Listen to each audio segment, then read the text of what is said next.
Bien chers fidèles téléspectateurs de Lumen Christi TV, l'homme vaut par ce qu'il est et non par ce qu'il possède.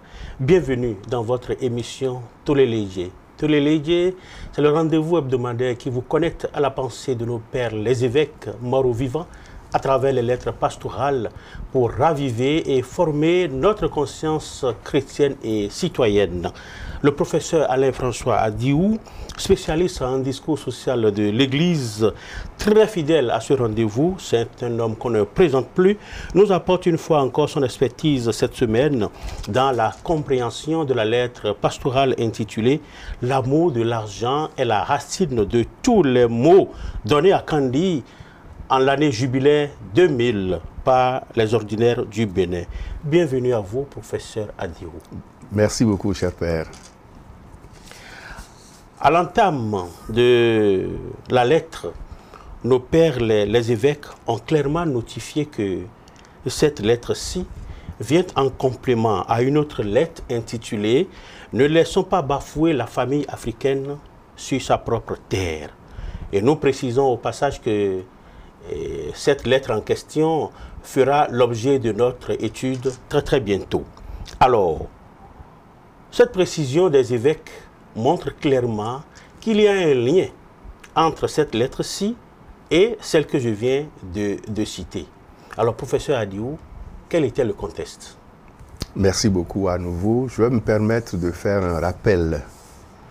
Au début de nos échanges dans le cadre de cette émission, répondant à l'une de vos questions, j'avais précisé ce que c'est qu'une lettre pastorale.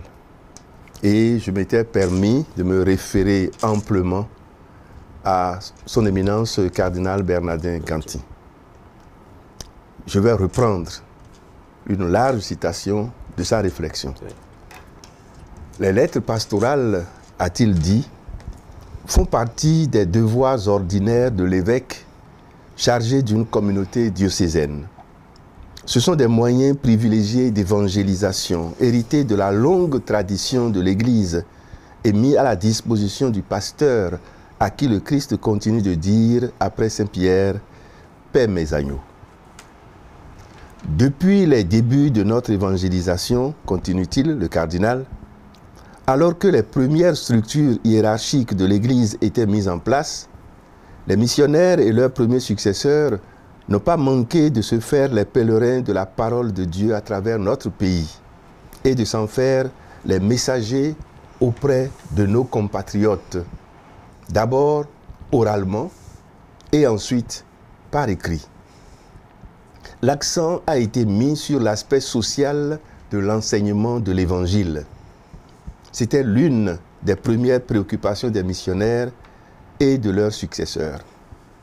Quand on lit attentivement et en profondeur l'histoire des pionniers de chez nous, on remarque combien ils ont été soucieux de la condition sociale des gens qu'ils avaient à évangéliser. Ils ne cherchaient à faire la leçon à personne. Plus que par des actes, que par des paroles, ils ont ouvert écoles, dispensaires, orphelinats, internats. Essentiellement pour le bien-être des gens. Le bien-être, a souligné le cardinal, c'est la paix, la sécurité, le développement, l'éducation, la solidarité, le partage, etc. Tout cela dans la justice et l'honnêteté. C'est dans cet esprit vraiment social que les évêques issus du pays, donc les évêques béninois, ont ensuite voulu placer leurs interventions au service de leurs frères et sœurs. Leurs enseignements ne sont autre chose que cette grande et universelle sollicitude de l'Église, traduite en chaque lieu et à chaque moment de l'histoire, à l'adresse de toute société humaine et civile. Fin de citation. Je me suis permis cette longue citation pour camper les choses, si je peux me permettre de dire ça comme ça. Nous étions, vous l'avez rappelé, cher père, en l'an 2000, année jubilaire, année de la grâce, et là ce sont nos évêques de 2000 qui l'ont rappelé, année de la grâce miséricordieuse de l'homme de Dieu pour l'homme, et année de retour aux sources de notre vie, année de conversion profonde. C'est ça qu'il faut retenir. 2000, année jubilaire, année de conversion profonde. Dans leur première lettre pastorale de cette année, vous venez de le rappeler, cher Père, les évêques avaient adressé une vive interpellation aux chrétiens et aux hommes de bonne volonté, vive interpellation qui laissait percevoir qu'il ne faut pas bafouer la famille africaine sur sa propre terre. Ainsi donc, cette première lettre de l'année 2000 portait sur un sujet capital, la famille, sa place et son importance dans nos sociétés africaines, notamment chez nous au Bénin. Nous y reviendrons, vous venez d'en prendre l'engagement. Pour faire suite à cette lettre qui a porté sur la famille et pour la compléter, les prélats de l'Église se sont laissés interpeller par la question de l'argent et son importance dans la vie de leurs fidèles que nous sommes. Dans cette lettre, ils ont fait le choix de s'entretenir de ce sujet avec nous, les chrétiens et les hommes de bonne volonté, vu la place que prenait, j'allais dire, que prend toujours dans la vie, dans notre vie, la place que prend l'argent. Et la nécessité pour nous de nous convertir à cet égard.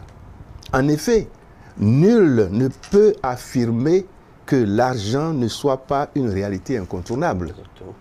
Mais que son amour effréné et incontrôlé soit également la racine de tous les maux, nul non plus ne peut en douter.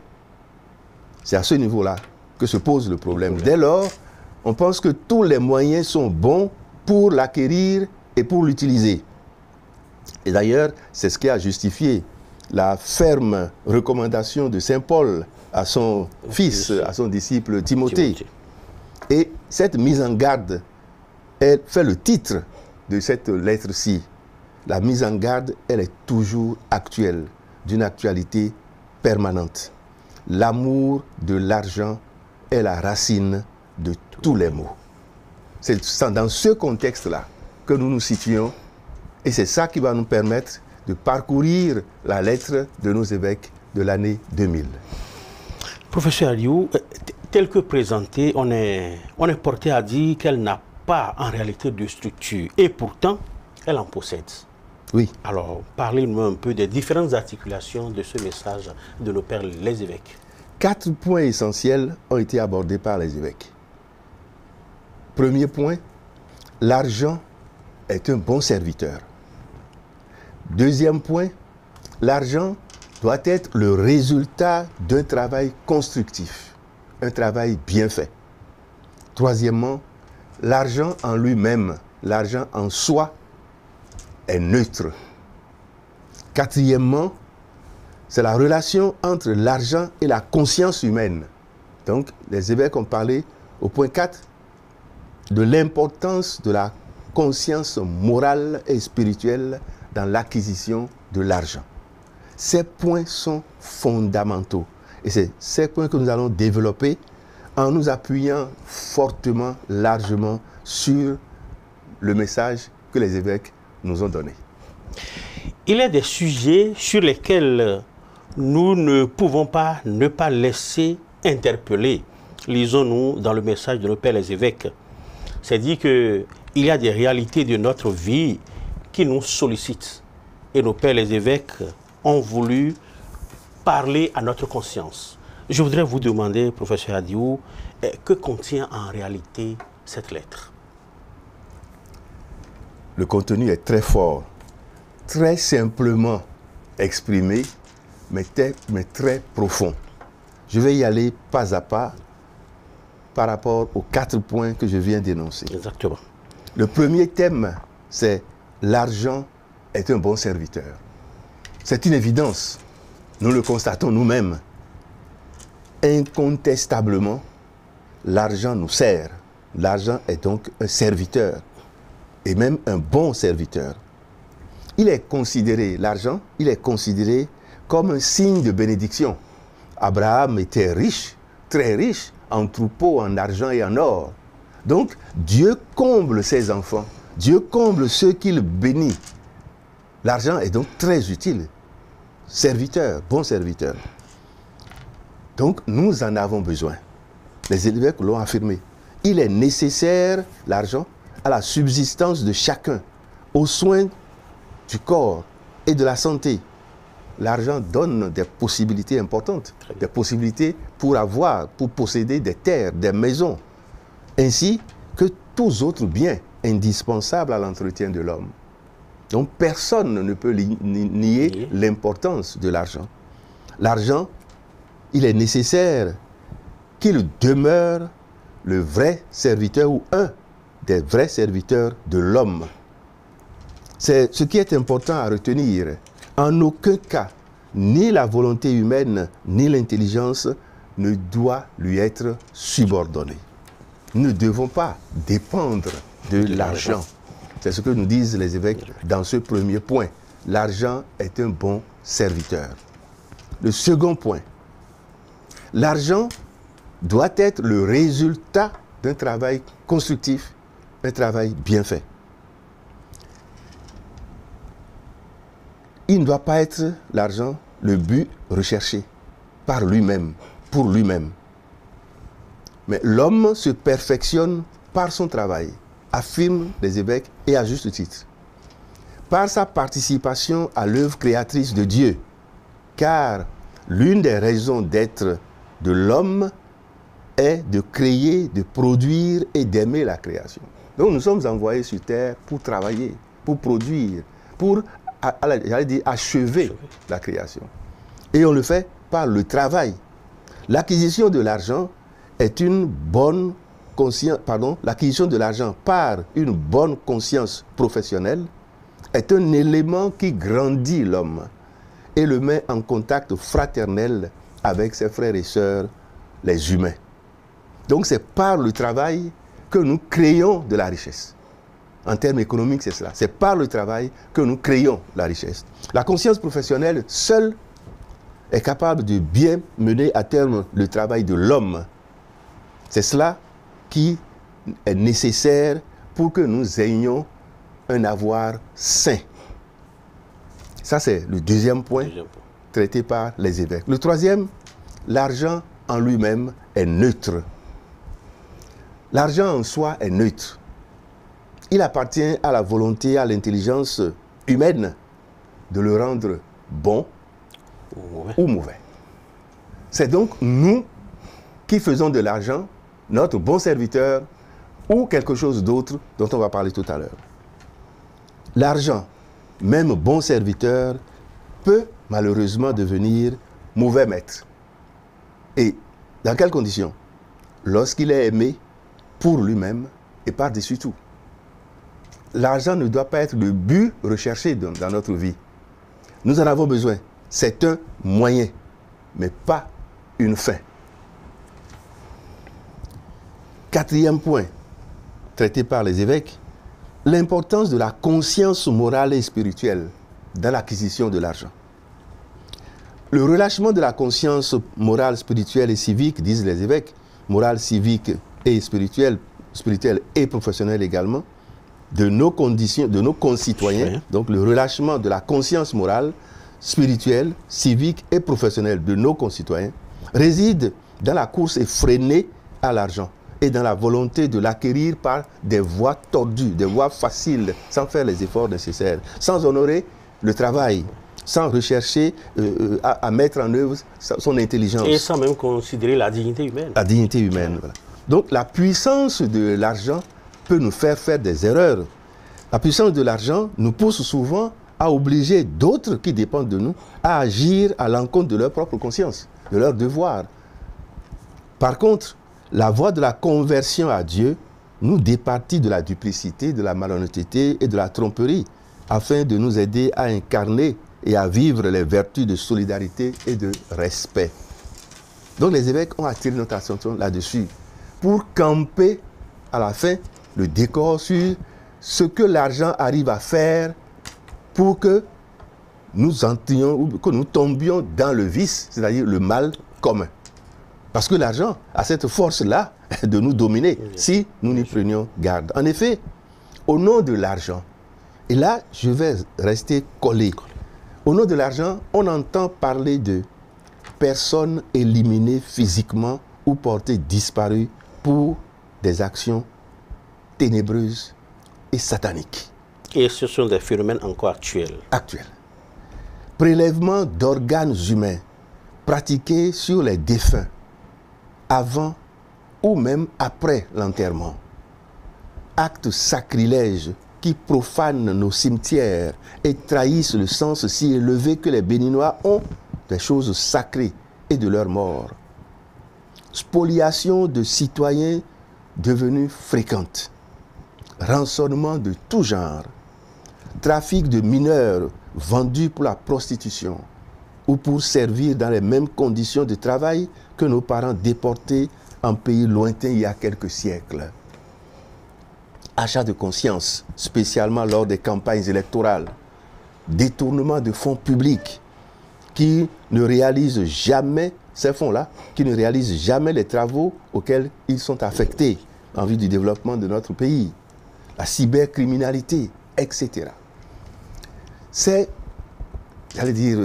grandes faiblesses que les évêques ont rappelées montrent clairement que si on y prend garde, l'homme tombe dans un rapport mauvais à l'argent. Donc le problème que posent les évêques, c'est le rapport que nous entretenons à l'argent. L'argent en lui-même, c'est bien, mais il ne doit jamais nous dominer. Tout ceci constitue donc le mal à l'occasion de la recherche de l'argent. L'argent ne doit pas être recherché pour lui-même.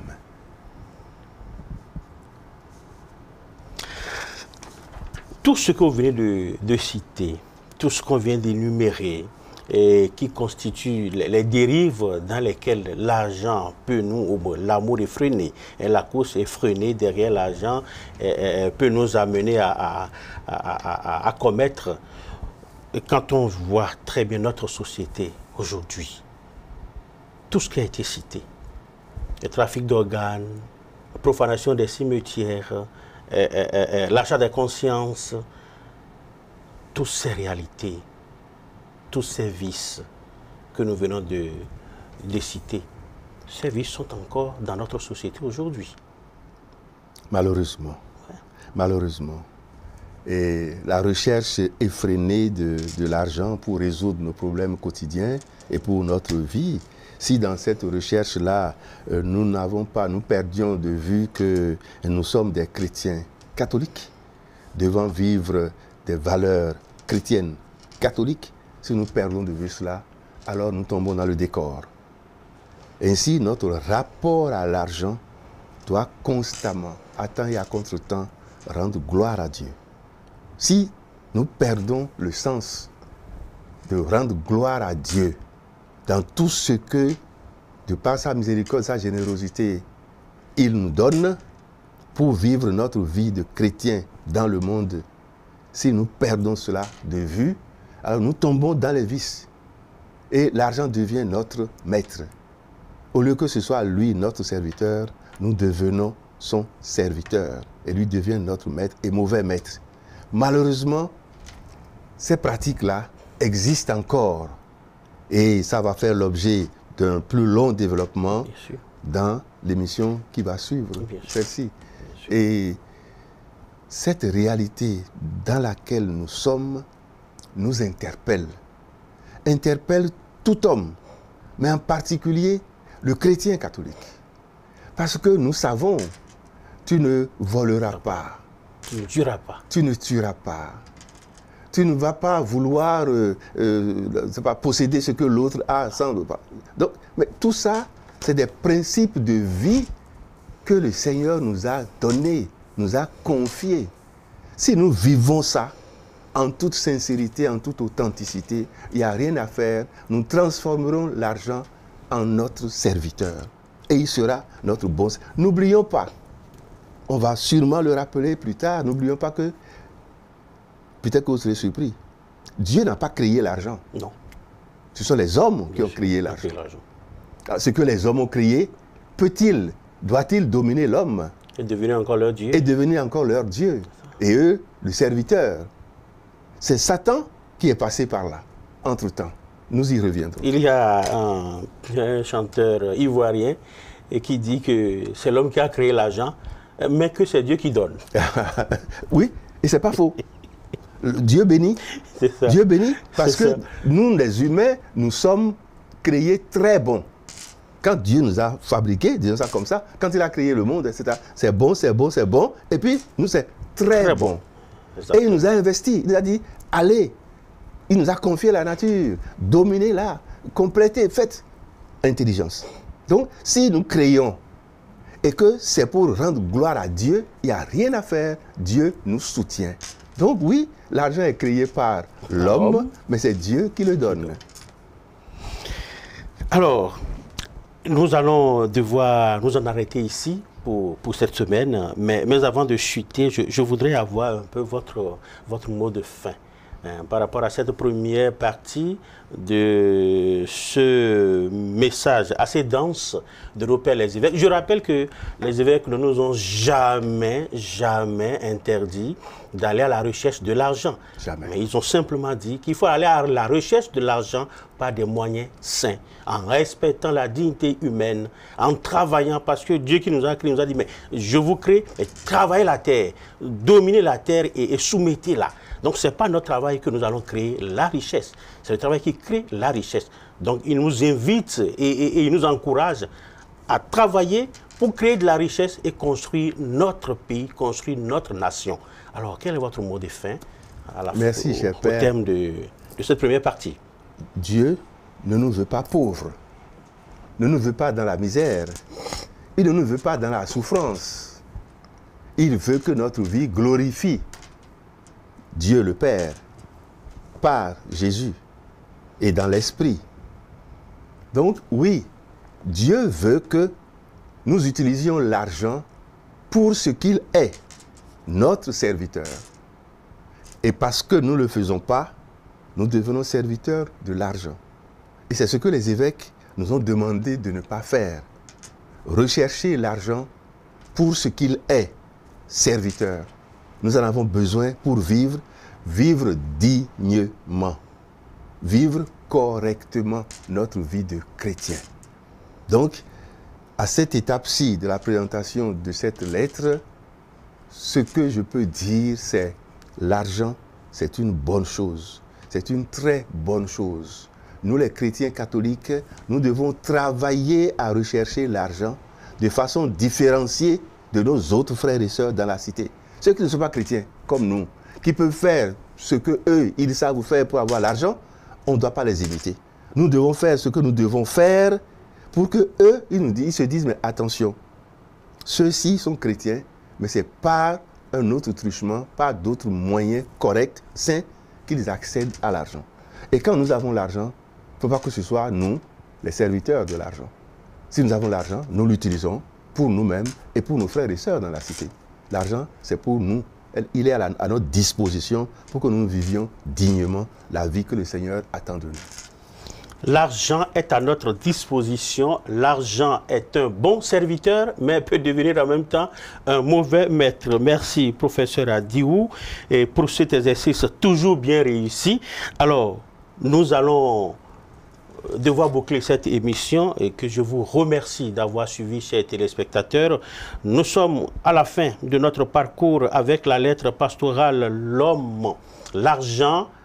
Oui, l'amour de l'argent est la racine de tous les maux donnés par nos pères les évêques en l'an 2000. Alors, in necessaris unitas, in dubis libertas, in omnibus caritas. On se donne rendez-vous la semaine prochaine, si Dieu le veut, avec la suite de cette lettre pastorale. D'ici là, portez-vous bien, chers téléspectateurs. Merci pour votre attention soutenue. À la semaine prochaine. Au revoir.